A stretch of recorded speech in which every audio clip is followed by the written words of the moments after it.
o mesmo exemplo. Vou escrever agora o exemplo de um jeito mais rápido, que é o jeito que vocês vão encontrar nos livros e também nas provas e questionários. Qual é a transformação? 3-fosfoglicerato em 2-fosfoglicerato. Essa aqui é a proposta de transformação. Escrevi o 3-fosfoglicerato do lado esquerdo, vou sempre chamar ele de reagente. 2-fosfoglicerato do lado direito, eu sempre vou chamar ele de produto. Constante de equilíbrio dessa proposta de transformação, constante de equilíbrio, igual a 0,17, pressão ATM, temperatura 298 Kelvin, sempre assim. Agora, no primeiro caso, a gente tinha considerado concentração inicial de 2-fosfoglicerato, 1,5 milimolar, concentração inicial de 3-fosfoglicerato, 20 milimolar. Agora vamos mudar.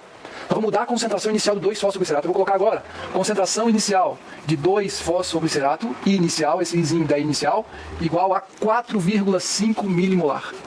Concentração inicial de 3-fosfoglicerato, inicial, mantenho, 20 milimolar. Então agora eu comecei a estudar o sistema a partir de um outro ponto, o sistema a partir de um outro estado inicial. Eu escolhi como concentrações iniciais 20 milimolar, 3-fosfoglicerato, mas eu tripliquei a concentração inicial de 2-fosfoglicerato e agora? Será que agora o sistema está no equilíbrio? E se não estiver? O que tem que acontecer com essas condições iniciais, essas concentrações iniciais, para o sistema se aproximar do equilíbrio? Então, primeiro passo, sempre vocês vão fazer isso. Com esses valores aqui, a gente descobre que o que eu escrevi do lado direito, 2-fosfoglicerato, sobre o que eu escrevi do lado esquerdo, 3-fosfoglicerato. Agora, que valores de concentração eu coloco aqui? Valores de equilíbrio? Não, valores arbitrários, os valores experimentais, os valores iniciais. Easy. Então, que vai ser igual 2-fosfoglicerato, 4,5 vezes 10 a menos 3, sobre 3-fosfoglicerato, 20 vezes 10 a menos 3, sempre por segurança, usar em molar. Corto esse 10 a menos 3 com esse 10 a menos 3, 4,5 dividido por 20, isso aqui é igual a 0,225. Esse é agora o novo Q. O Q em uma outra situação experimental. O Q com outros valores arbitrários. O Q com outros valores escolhidos para o teste. Agora esse é o Q. Primeiro, o sistema está no equilíbrio. Q é igual a Keck? Não, é diferente. Então, essas condições iniciais não são condições do equilíbrio e o sistema irá se modificar. Essas concentrações vão mudar. Porque todas as concentrações variam enquanto o sistema não chega no equilíbrio químico. O que é chegar ao equilíbrio químico? É aproximar o Q de Keck. Nesse caso, o Q é maior do que o Keck.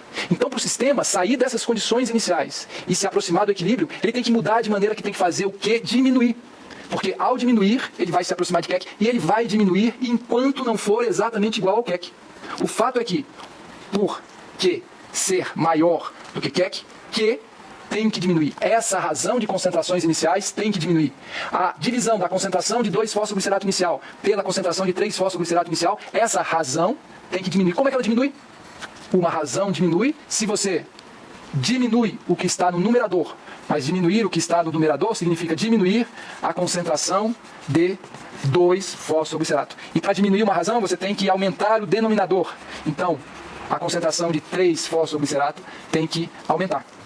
Para esse sistema partir dessas condições iniciais e se aproximar do equilíbrio, que tem que diminuir, porque ele é 0,225 e ele tem que chegar em 0,17. Para esse Q diminuir, o numerador tem que diminuir, o denominador tem que aumentar. No numerador eu tenho concentração de 2-fosfoglicerato. É essa substância que tem que diminuir. No denominador eu tenho 3-fosfoglicerato. É essa substância que tem que aumentar. Então, nessas condições iniciais, ao contrário das antigas, a conclusão é 3-fosfoglicerato vai ser produzido. 2-fosfoglicerato vai ser consumido. O que de fato tende a aumentar de concentração é o 3-fosfoglicerato. O que de fato tende a diminuir de concentração é o 2-fosfoglicerato. O que você escreveu do lado direito tende, nessas concentrações iniciais, a diminuir de concentração. O que você escreveu do lado esquerdo tende a aumentar de concentração. Então a sua proposta de transformação, isso ser reagente e isso aqui ser produto, na verdade não é isso. É o contrário disso que acontece. Essa proposta de transformação, 3-fosfoglicerato virar 2-fosfoglicerato, nessas condições iniciais, essa proposta é proibida. Se a concentração de 3-fosfoglicerato diminuísse e a concentração de 2-fosfoglicerato aumentasse, partindo dessas condições iniciais, o sistema ficaria mais distante do equilíbrio. O que aumentaria, se distanciaria do Keck, o sistema estaria se movendo para longe do equilíbrio. Isso é proibido, é impossível. Portanto, essa proposta de transformação, nessas condições iniciais agora, essa proposta de transformação é endergônica.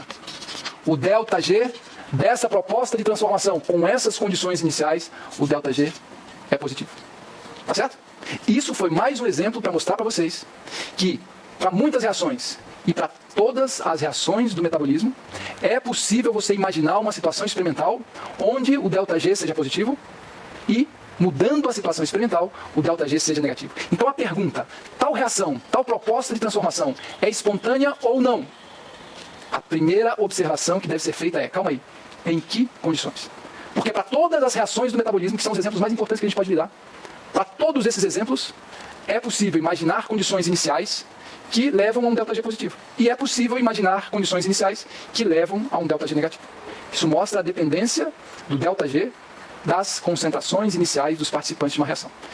Esse tipo de conclusão a gente é capaz de chegar comparando Keck com o quê? A razão de concentrações iniciais. Tá certo? Agora, beleza, isso é o mais importante, isso é fundamental. Agora vamos seguir um pouquinho mais. Vamos, além de dizer apenas se o ΔG é positivo ou negativo, existe uma fórmula que te permite determinar o valor do ΔG, não apenas se ele é negativo ou se ele é positivo. Com os valores da constante de equilíbrio e da razão de concentrações iniciais, você pode chegar no valor específico do ΔG envolvido nessa situação inicial do sistema. Ok? Então essa formulinha, óbvio, todos vocês vão ter que brincar com ela na prova. Tá bom? Então comecem logo a brincar. ΔG igual menos R vezes T vezes logaritmo neperiano de Keck mais R vezes T logaritmo neperiano de Q. Se você usa essa formulinha, você consegue não apenas dizer se o ΔG é negativo da sua proposta de transformação ou se ele é positivo. Você consegue dizer, olha, essa transformação é exergônica e o ΔG é tanto. Ou então, nesse caso, a transformação é endergônica e o ΔG é positivo e é tanto. Vamos usar essa fórmula para esses dois exemplos que a gente utilizou agora. Então, a fórmula é essa, ΔG igual a menos RT ln de Keck mais RT ln de Q. Então, a primeira coisa que eu queria lembrar para vocês, todos têm que ter uma calculadora científica para levar para a prova, vocês precisam se acostumar a apertar os botõezinhos aí das calculadoras. Vocês têm que saber onde é a teclinha logaritmo neperiano. Logaritmo neperiano é como se fosse o log que você usa normalmente para calcular pH. Log é, normalmente, base 10, esses que você usa para calcular pH. O logaritmo neperiano é um log, mas a base não é 10. É o número E, é uma outra constante, é como se fosse pi, é 2,7, eu acho, alguma coisa, é uma constante. Então não muda nada, a ideia do logaritmo é a mesma. Mas procurem na calculadora de vocês onde é que está a teclinha logaritmo neperiano, que vocês vão ter que utilizar. Certo? Então primeiro, vou utilizar essa forma para calcular esse ΔG usando esses valores aqui. Então para esse exemplo, ΔG igual menos 8,314 vezes 298 vezes logaritmo neperiano de 0,17, que é a constante de equilíbrio. Mais, vou escrever aqui embaixo, 8,314, que é a constante dos gases, vezes 298, já que a gente vai usar sempre a temperatura igual a 25 graus Celsius, quer dizer 98 Kelvin, vezes o logaritmo neperiano da concentração, da razão das concentrações iniciais, que nesse caso é 0,225. Ok? Fazendo isso aqui, vocês chegam ΔG igual a mais 4.400, menos, deixa eu ver aqui, menos 3.692, ou seja, para essas concentrações iniciais que resultam em Q igual a 0,225, o ΔG é mais 708 joules por mol. Ok? Então, para essas condições iniciais de concentração, a gente, sem praticamente cálculo nenhum, né? Praticamente nenhum cálculo, a gente concluiu que o ΔG era positivo. E utilizando essa formulinha, ΔG é igual a menos RT ln de Keck mais RT ln de Q. Usando essa fórmula, você consegue chegar no valor exato do ΔG. Então, de fato, o ΔG para essas condições é positivo, reação endergônica, e é um valor específico de 708 joules por mol. Como é que a gente interpreta isso? Para cada mol de 3 fosfoglicerato que virasse 2 fosfoglicerato, partindo dessas condições iniciais. Então, se eu montar o sistema nessas condições iniciais, e mesmo nessas condições iniciais, 1 mol de 3 fosfoglicerato virasse 1 mol de 2 fosfoglicerato, se isso acontecesse, o sistema aumentaria de energia livre em 708 joules.